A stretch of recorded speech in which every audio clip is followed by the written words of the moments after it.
11 फरवरी 2022 को तालीमी महकमे की जानिब से जारी हुक्म में वज़ीर आला राष्ट्रीय योजना में से मदारिस का नाम हटा दिया गया है। मंसूबे में से नाम हटाने की वजह से मदारिस में तालीम हासिल करने वाली तालिबात को परेशानियों का सामना करना पड़ रहा है। हुकूमत के इस फैसले के बाद मुस्लिम तंजीमों के आला ओहदेदारान में काफी गुस्सा और नाराजगी है। राजस्थान मुस्लिम काउंसिल के सदर यूनुस चोपदार ने कहा कि मुख्यमंत्री राष्ट्रीय योजना के तहत 6 किस्तों में 45,000 रुपए की इमदाद दी जाती है, लेकिन अभी हाल ही में तालीमी महकमे की जानिब से जारी हुक्म में मुख्यमंत्री राष्ट्रीय योजना से मदारिस का नाम हटा दिया गया है। 1 जून 2016 के बाद में जो बच्चियां पैदा हुई हैं प्रदेश में, उन बच्चियों को आर्थिक रूप से संबल देने के लिए और उनकी शिक्षा को मजबूत करने के लिए, शिक्षा के लिए प्रेरित करने के लिए राज्य सरकार द्वारा मुख्यमंत्री राष्ट्रीय योजना लागू की गई थी, जिसमें पहले प्राइवेट स्कूल, सरकारी स्कूल्स और मदरसों को शामिल किया गया था। लेकिन अभी 2022 में एक शिक्षा विभाग द्वारा आदेश निकाला गया और उसमें सिर्फ राजकीय विद्यालयों को इस योजना में रखा गया है, मदरसों को इस योजना से बाहर कर दिया गया है। जबकि प्रदेश के जो मदरसे हैं उनको मदरसा बोर्ड के जरिए लगभग 100 करोड़ रुपए का अनुदान सालाना सरकार द्वारा दिया जा रहा है और बिल्कुल सरकारी नियमों के तहत ये मदरसे संचालित हो रहे हैं। ये प्रयास किया जाना चाहिए कि अल्पसंख्यक समुदाय की जो बच्चियां हैं वो ज़्यादा से ज़्यादा तालीम की ओर बढ़ सकें। राजस्थान में किस तरीके से उर्दू के साथ इम्तियाजी सलूक देखा जा रहा है और उर्दू मदारिस के साथ किस तरीके का सलूक देखा जा रहा है, इसी पर बातचीत करने के लिए हमारे साथ यूनुस चोपदार साहब जुड़ गए हैं, जो कि सदर हैं राजस्थान मुस्लिम काउंसिल के। यूनुस साहब, आपका खैर मकदम है जी सलाम में। सबसे पहले यही बात, आखिर किस तरीके का सलूक जो सामने आ रहा है, क्या वजूहात आप इस सब की देख रहे हैं?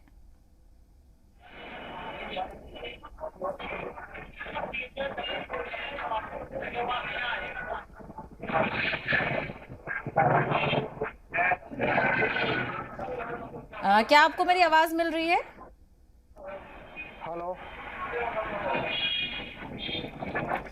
चलिए आपसे दोबारा जुड़ने की कोशिश करेंगे। हमारे नुमाइंदे राजस्थान से, जयपुर से रजाउल्ला इस वक्त हमारे साथ बने हुए हैं। रजाउल्ला, किस तरीके का सलूक ये राजस्थान में उर्दू को लेकर खास करके देखा जा रहा है? एक तरफ उर्दू के एग्जाम को लेकर तनाजा शुरू हुआ था, अब उर्दू मदारिस को टारगेट किया जा रहा है।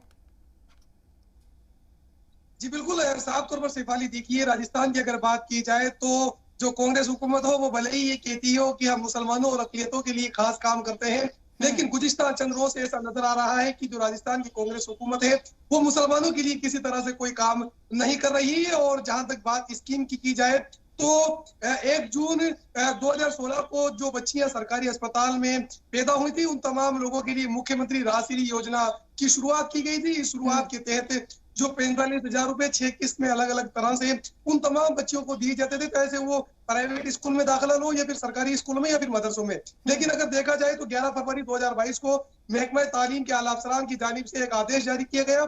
इस आदेश में जो बच्चियां चाहे प्राइवेट स्कूल में हो या फिर मदरसों में हो, उन तमाम बच्चियों को शामिल नहीं किया जाएगा। यानी साफ तौर पर ये कहने की कोशिश की जा रही है कि जो मदरसे में बच्चियां तालीम हासिल करेंगी उनको किसी तरह से कोई इस स्कीम का फायदा नहीं मिल पाएगा। तो कहीं ना कहीं बड़ा नुकसान जो अक़लियत तबके की जो बालिकाएं हैं, जो बच्चियां हैं, उनको मिल पा रहा है। क्योंकि जिस तरह से जब बच्चियां पैदा होती है तो वो मदरसों में तालीम हासिल करने के लिए जाती है, लेकिन उनको किसी तरह से स्कीम का जो मुख्यमंत्री राष्ट्रीय योजना है 45,000 रुपए अलग अलग किस्तों में इन बच्चियों को मिलने चाहिए थे।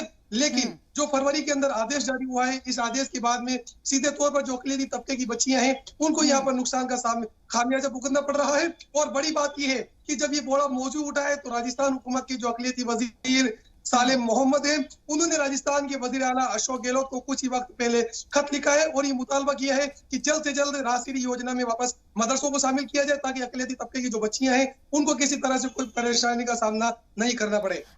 बिल्कुल रजाउल्ला, बहुत अहम ये खबर सामने आई है क्योंकि इसका जो असर है सीधा वो तालिबात की तालीम पर पड़ेगा। यूनुस साहब, क्या आपको हमारी आवाज आ पा रही है?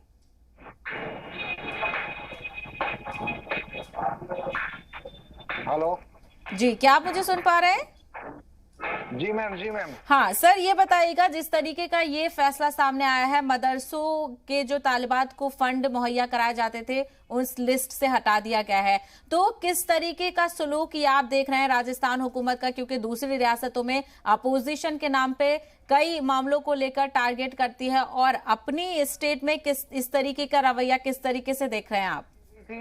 और इसको 2016 में इसमें कुछ मॉडिफिकेशन किए गए और उस वक्त तक, अभी जब 2022 में जब फरवरी में एक आदेश निकाला गया शिक्षा विभाग की तरफ से, तब तक मदरसे हो, चाहे निजी स्कूल हो, चाहे सरकारी स्कूल हो, तमाम ऐसे स्कूलों को ये योजना का लाभ मिल रहा था। जो बच्चियां सरकारी अस्पतालों में पैदा हो रही थी, उन तमाम बच्चियों को इस योजना का लाभ मिल रहा था। लेकिन फरवरी में जो आदेश निकाला गया है उसके बाद से चाहे सरकार प्राइवेट स्कूल हो, चाहे मदारिस हो, तमाम बच्चों को इस योजनाओं से हटा दिया गया है। और इसका सबसे बड़ा जो नतीजा है वो ये दिखेगा कि जो माइनॉरिटीज की जो बच्चियां हैं, जो तालीम में पहले से पिछड़ी हुई थी, उनको इस योजना से जो प्रेरणा मिल रही थी, इस योजना के साथ जुड़कर उनको जो लाभ मिल रहा था, उसका कहीं ना कहीं एक बड़ा नुकसान माइनॉरिटी के तबके में देखने को मिलेगा। और इस बात को लेकर हमने राजस्थान सरकार को हमने पत्र लिखा है। हमारी पत्र पर मंत्री जो हैं हुकूमत के, उन्होंने संज्ञान लिया है और शिक्षा विभाग की मांग करी है कि इस योजना से वापस मदरसों को जोड़ा जाए। अगर जल्द योजना से मदरसों चलिए, बिल्कुल यूनुस साहब, ये तो आपकी मांग हो गई, लेकिन अगर देखा जाए पहले उर्दू सब्जेक्ट को लेकर तनाजा खड़ा हुआ, जी सलाम की खबर का असर हुआ, वो सर्कुलर लाकर सब्जेक्ट को वापस लिया गया। लेकिन अब ये मामला, तो क्या लग रहा है कि क्यों हुकूमत इस तरीके का दोहरा रवैया अपना रही है और कहीं ना कहीं इम्तियाजी सुलूक से इसकी मुआवजा की जा सकती है?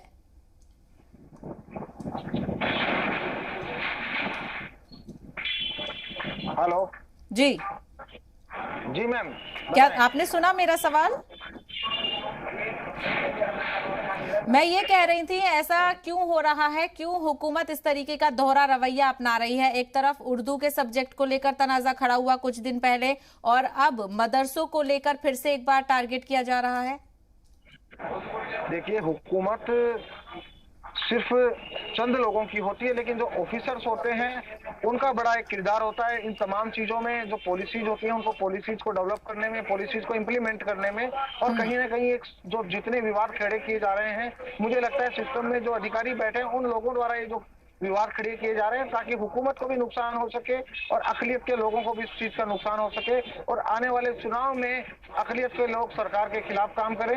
ऐसा मेरे को लगता है इन अफसरों की एक मंशा है, और हुकूमत को बदनाम करने के लिए इस तरीके की कोशिश की जा रही है।